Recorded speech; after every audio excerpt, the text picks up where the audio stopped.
Otro elemento importante de la guerra ya comienza a afectar a la economía global, que ya está ahí muy complicadita hace rato, y factores como el precio del petróleo y las materias primas están sintiendo los embates. Queremos hablar sobre estos efectos con la economista Michelle Lavé, investigadora de economía de la Universidad San Sebastián. Michelle, ¿cómo estás? Buenos días, gracias por acompañarnos. Muy buenos días, Gonzalo, gracias a ustedes. A ver, ya sabemos que cualquier vaivén en cualquier parte del mundo a una economía pequeña y abierta como la nuestra, dependiendo de la exportación de materias primas como el cobre, afecta de manera fuerte. ¿Qué te parece lo que está ocurriendo en Medio Oriente? ¿Cómo lo ves comparativamente con lo que vivimos en aquella época de la guerra con Irak? ¿Qué puede pasar con todo esto? ¿Cuáles son las proyecciones? Mira, la verdad es que estamos en un momento bien complicado para proyectar, porque hasta ahora lo que hemos observado en los mercados, que los mercados sí están nerviosos, son mercados que se han movido bastante, pero hasta ahora, incluso en el precio del petróleo, los precios han estado con tendencias bastante mixtas. Empiezan subiendo en la mañana, durante el día se calman. La verdad es que hemos tenido un alza del precio del petróleo de aproximadamente 10%, pero esa alza no es distinta a la que sufre semanalmente el precio del petróleo por distintas causas. No ha habido los efectos que habíamos visto, por ejemplo, cuando Estados Unidos invadió Kuwait. Efectivamente, ahí sí hubo efectos bastante más sentidos. Y esto se debe a dos razones. La primera razón, muy importante, es que a diferencia de lo que pasaba en esa época, hoy día Estados Unidos es un exportador de petróleo y por lo tanto nuestro sector, el resto del mundo, todavía tiene fuentes para poder recibir estos combustibles que no es necesariamente de la zona de Medio Oriente. Y lo segundo es que además hemos diversificado las fuentes energéticas y por lo tanto esos dos factores ayudan a que hoy día seamos menos sensibles a lo que está pasando en la guerra hoy día entre Michelle. Irán e Israel. Sí, Sí, cuéntame. sabes que tienes toda la razón. Yo estaba mirando un poco la variación del precio del petróleo durante todos estos días, estos 5 o 6 días de ataque. Y uno tendría a pensar, y la proyección, por ejemplo, de algunas clasificadoras de riesgo de Estados Unidos, proyectaban que el barril se podría disparar sobre los $100, cosa que todavía no ha pasado y se ha mantenido más o menos resiliente entre los 75 y $80 el barril. O sea, se ha mantenido bastante bien para todo lo que está pasando.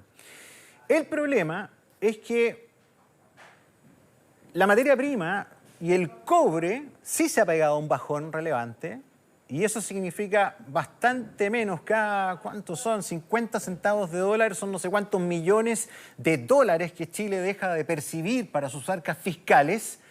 ¿Y cómo lo ves eso en el corto plazo? A lo mejor vamos a mantener el barril más o menos bien, pero resulta que el cobre va a bajar de precio y nos va a pegar por otra parte. Sí, bueno, tal como te decía, como todavía no sabemos, de hecho algunos analistas, los más expertos, hablan de que esta debería ser una guerra bastante corta. Algunos incluso esperaban que esto terminara el día de ayer. Y esto se debe a que lo que tenemos hoy día en el mercado es un Estados Unidos que de alguna manera está detrás o apoyando este conflicto, pero que no tiene intenciones de mantener la guerra porque sabe los costos que eso genera para su país y para los precios especialmente. Lo segundo es que el caso del precio del cobre, el precio del cobre estaba a niveles muy altos, se ha mantenido cercano entre 4 y 5 dólares, que era un precio Súper bueno. extremadamente alto por bastante tiempo, exactamente, y por lo tanto yo tendería a esperar. Yo no haría proyecciones todavía porque tengo la sensación que esto podría ser bastante más corto. Irán hoy día está en una posición bastante debilitada. Pidió ayuda a China y a Rusia. China y Rusia se lo negaron. China no tiene ningún incentivo a ayudar a Irán porque resulta que China depende del precio del petróleo y por lo tanto si Irán decide atacar, por ejemplo, el estrecho de Hormuz, que es uno de los grandes riesgos, China queda sin petróleo para poder importar. Eso a ellos les afecta mucho más que la situación en sí misma. Rusia, por otro lado, no quiere enemistarse con Estados Unidos porque necesita la mejor situación amistosa de alguna manera para poder negociar el fin de la guerra con Ucrania. Y por lo tanto los incentivos a ayudar a Irán por parte del mundo son bastante bajos. El resto de los países de la zona se han mantenido bastante neutrales, algunos incluso permitiendo el uso de sus zonas aéreas para los aviones israelitas. Y por lo tanto mi sensación podría ser más corto. Y por otro lado tenemos al príncipe de Irán, el príncipe que salió en el año 75, ¿no es cierto?, que salió en desterrado, solicitando el fin a este régimen teocrático. Hemos visto algunas imágenes también internas de llamamiento a que los mismos iraníes vayan en contra de su gobierno, porque definitivamente es un gobierno que los ha hecho retroceder en términos económicos a niveles impactantes y por lo tanto la gente tampoco está contenta internamente. Todo ello hace que el fin de esta guerra probablemente sea mucho más corta que las últimas dos que hemos observado. Sí, parece que sí, ¿eh? Y además hemos visto, por lo menos en las últimas imágenes, en las últimas horas, que el poder de fuego de Irán se ha ido debilitando, los bombardeos han sido mucho menores que los primeros días, ¿no? Que era una lluvia de misiles que fue contrarrestada por la cúpula de protección de Israel, pero eran muchos misiles balísticos y eso ya no se está viendo. Lo otro que me parece súper importante es lo que acabas de decir, porque para muchos, bueno, otra de las grandes preguntas es ¿qué potencia puede tomar partido por Irán? Y lo que dijiste de China me parece muy importante y certero, porque en el fondo, claro, a China le importa el petróleo, es el país con generación industrial de las más grandes del mundo. Y claro, por el estrecho de Hormuz pasan el 35 o 40% del petróleo mundial. Son millones de barriles, entiendo, al día. Entonces, Sí. Pasa el 30% del petróleo mundial, pero no solo eso. De ese 30% que pasa, el 70% va a Asia. A Asia. Imagínate lo estratégico que es. Ahora, yo no sé si Irán tiene capacidad de bloquear un estrecho que tiene varios kilómetros de ancho, por muy estrecho que sea. Y si hace eso, claramente se le van a venir todo encima. Ahí sí que va a quedar solísimo. O sea, a nadie le conviene eso. Mira, lo interesante de esto es que Israel no ha atacado la capacidad exportadora de Irán. Mientras Israel no ataque la capacidad exportadora de Irán, o sea, la capacidad de exportar petróleo y por lo tanto recibir dólares por eso, No a cortar la Irán cadena de no le suministro. conviene. Exacto, no le conviene bombardear el estrecho de Hormuz porque por ahí es donde saca su producción. Si es que hace eso, se está haciendo daño a sí mismo porque quedaría sin ingresos, no por corto tiempo, sino por mucho tiempo. Y por lo tanto, la verdad es que los incentivos para que haga eso son bastante bajos. Sí, o sea, hoy día el estrecho de Hormuz para Irán está siendo como su garantía, en definitiva, y tal vez lo único que le quede. Así es, porque dado que lo que han hecho hasta ahora los ataques es atacar su capacidad energética, pero nacional. Todo lo que es la capacidad de exportaciones que tiene Irán sigue intacto. Michelle, a ver, todo indica, y como tú bien decías, parece que esta guerra va a ser más corta de lo que podríamos suponer. Ojalá sea así, porque suponíamos también que iba a ser corta la guerra entre Rusia y Ucrania, y mira, ya van 3 años.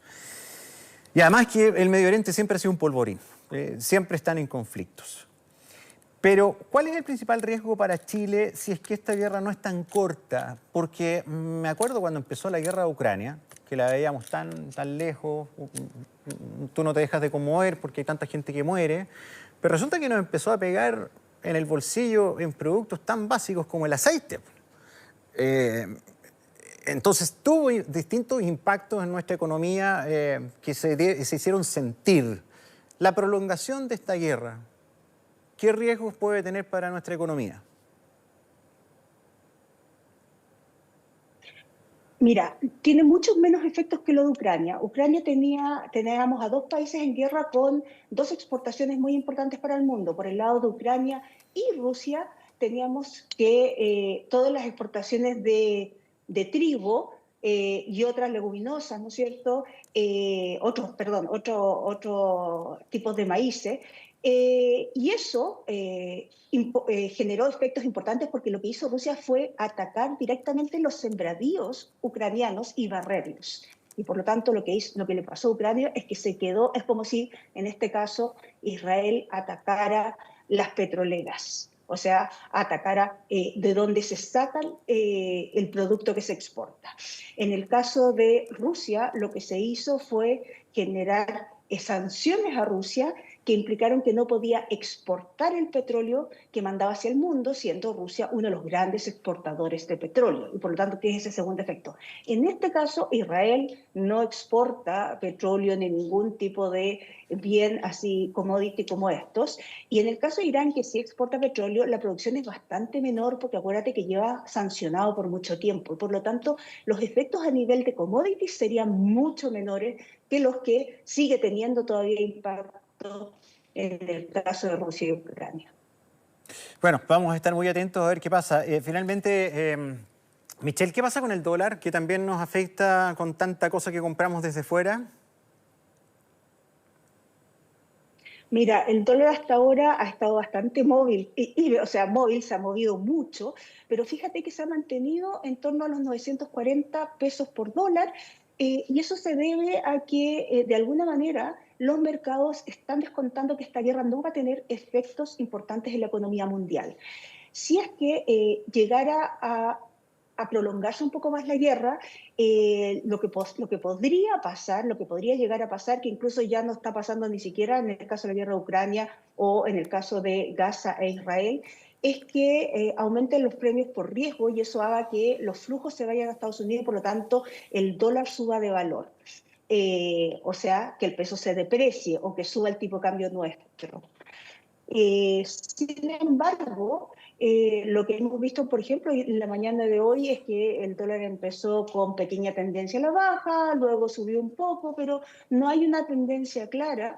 Y esa falta de tendencia clara también indica que de alguna manera los mercados están pensando que esto no debería afectar, por lo menos en el mediano y largo plazo, y que los efectos deberían ser más bien cortos.